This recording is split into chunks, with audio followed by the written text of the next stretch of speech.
us out by pressing the thumbs up button, subscribing, sharing, and commenting. In today's video, I want to talk about when can private security use pepper spray, OC, some type of chemical agent. Now, keep in mind that I'm in California. My understanding of law tends to gravitate towards California.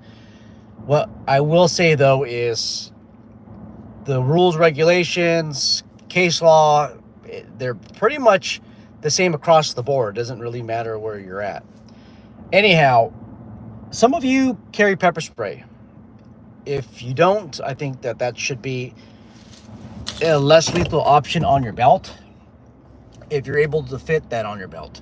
Now, I've seen OC and pepper spray being phased away ever since tasers became more readily available to the market. For pepper spray, it's one of those things where you have to use it. I'm sorry, you can use it as long as it's reasonable. With the ordinary citizen view your use of force with using pepper spray, would that person deem that reasonable amount of force? I know that there might be some instructors out there that might argue, well, that person has to be coming after you, like walking towards you in an aggressive manner, or that person has to be throwing a punch at you, or that person maybe that person is picking up a rock and is about to launch it at you, or maybe that person is running after you. Those are good circumstances, I would argue, where you can use pepper spray. Where it becomes more of a questionable area is if this person is passively resistive. So let's just say this person's trespassing. They're trespassing because you told them to leave the private property. Hey, I need you to leave private property. If not, you're going to be arrested for trespassing. I'm going to put a private person's arrest on you for trespassing. If they just stand there with their arms folded just like this, would it be reasonable? Now, just because you can use pepper spray, that doesn't mean it's a good idea. For example, if you're indoors and you have the spray cone pattern spray, or even like a fogger type of pepper spray, you probably don't want to deploy that inside. If you have a gel spray, by all means, yes. Now, personally, I stopped using pepper spray a lot. Again, when we started having tasers, but also I stopped using it, noticing that every time I use pepper spray, it creates a cross-contamination issue. Yes, you're not going to have the full effects that the other person has, but when that person has pepper spray on them, you can smell it, and it affects a lot of people. It can affect your backup security officers. It can affect police officers trying to get them under control.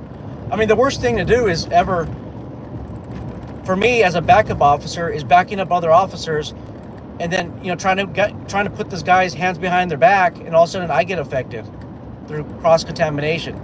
And if your partner, if it looks like he has an opportunity to put handcuffs or restraints on this person, and for some reason your partner isn't, maybe partner deployed pepper spray, and then maybe that's preventing that person from being coordinated, for having that hand-eye coordination, because they're having the effects. Guys, I hate pepper spray to the core. There's some people that on this channel that are, I guess, questioning my experiences and certifications, which is fine. That's a good thing to do, but why don't you just ask, like, what makes me qualified, instead of trying to bash me in the comments. But anyhow, the topic of another story. But there was a time when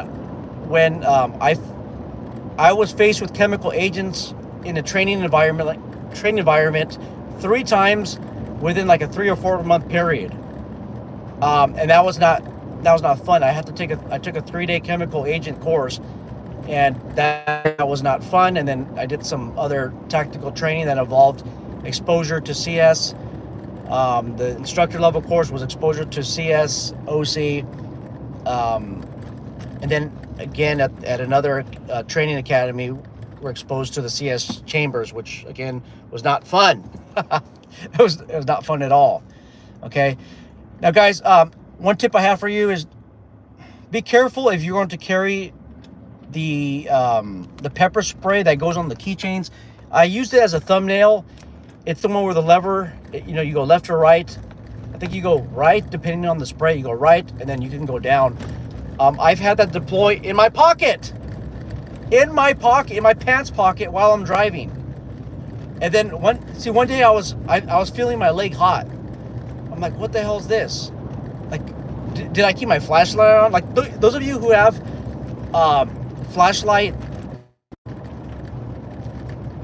mounts, flashlight mounted weapon systems, you probably know what I'm talking about. But you feel like this unusual sense of heat, maybe in your holster.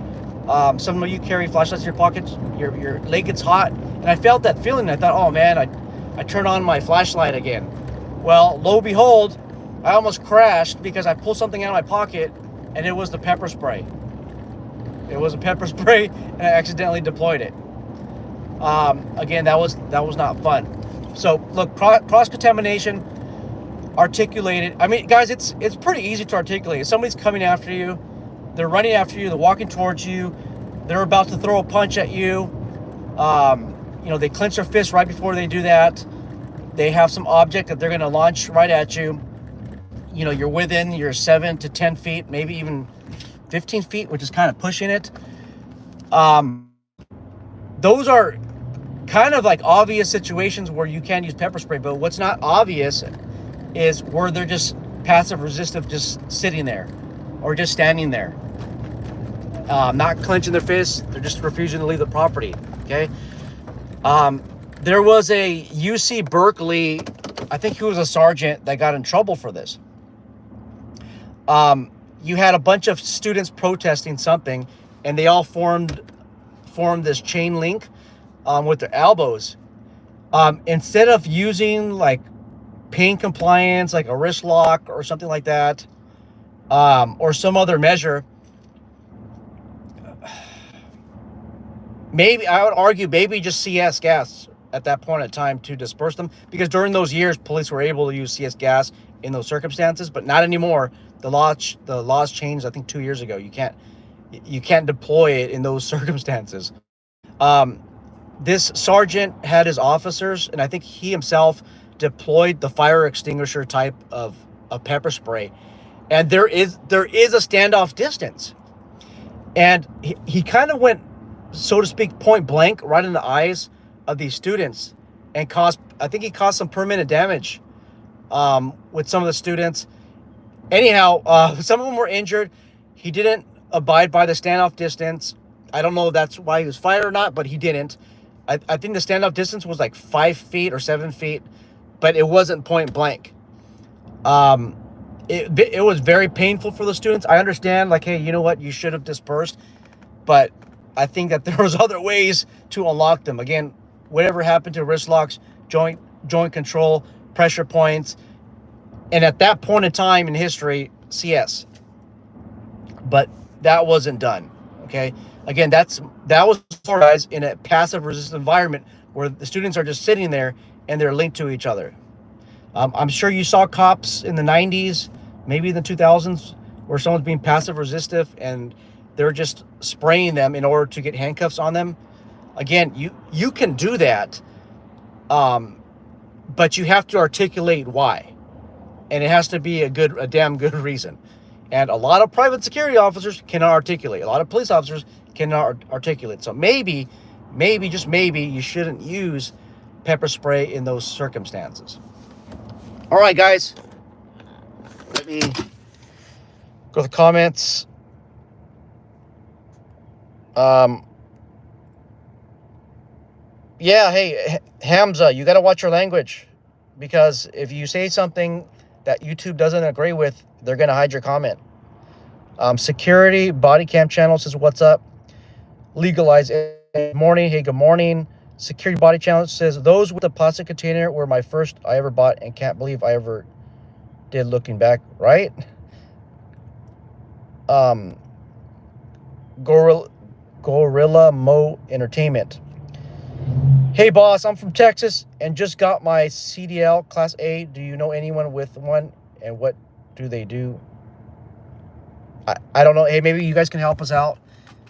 In the regular comment section box, let us know what that is. I don't know what a Class A is. In California, Class A is your I think it's your commercial vehicle license, driver's license. Security body cams is, I've heard different things from different people regarding tasing someone who has just been sprayed being a fire hazard. Any opinions? Oh, hey, thank you for mentioning that.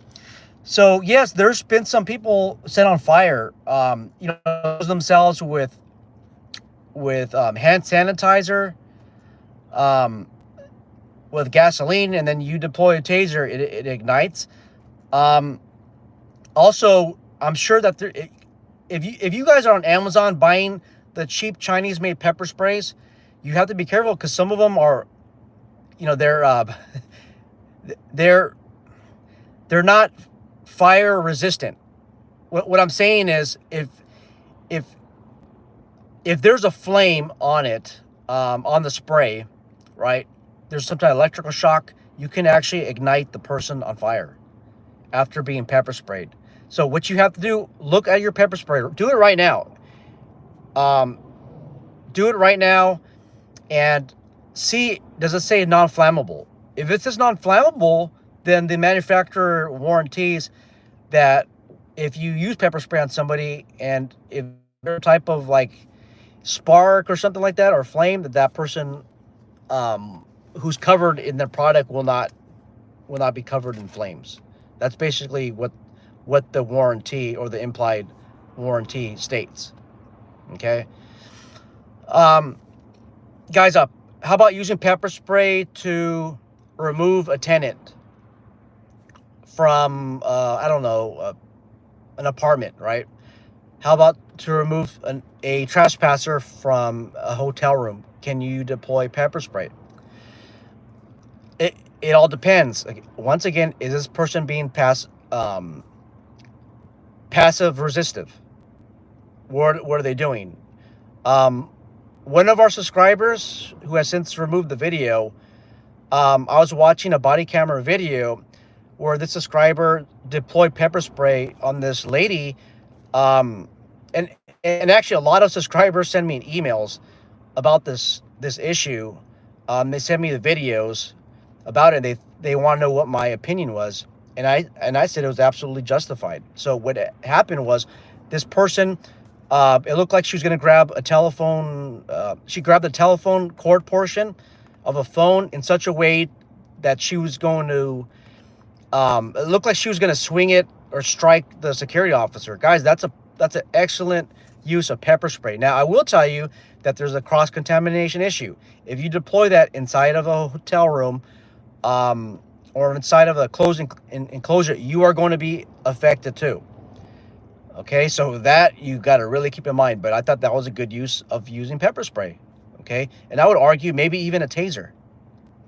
Okay, now just to clear a room or something like that, yeah, I'm not going to admit this when I work security, but we got some ways of removing people from enclosures.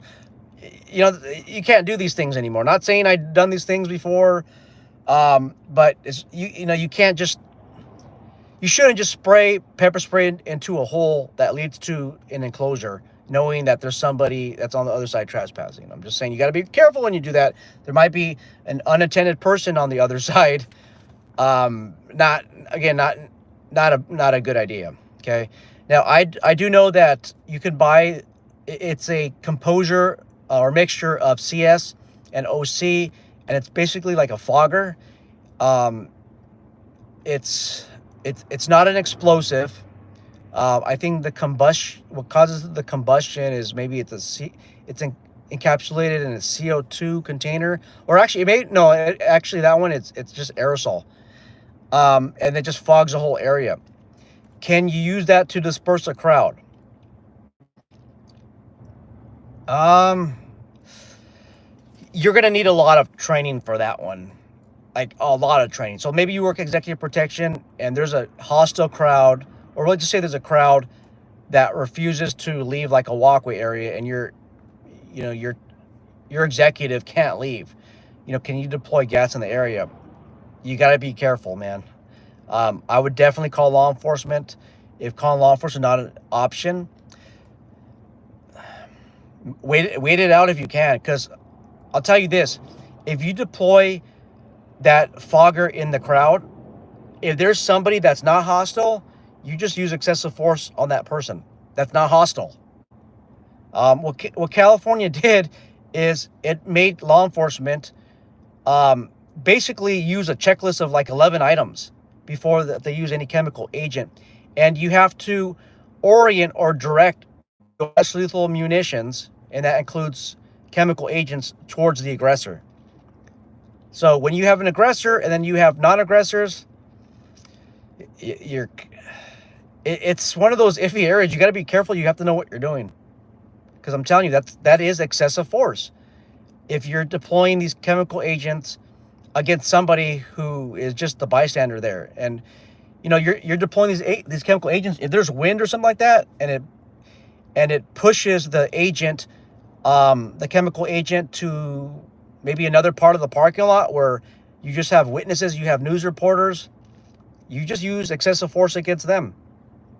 Now, are you going to be held liable in criminal court? Probably not, because it wasn't intentional. But remember, the crime of battery is not just restricted to criminal law.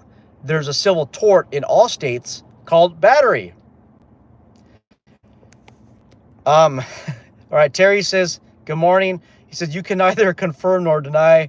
Can't confirm nor deny. All right, guys, that's all I have. If you guys have any questions, concerns, I'm sure I left out a lot of good information. Let us know in the comment section box. Take care.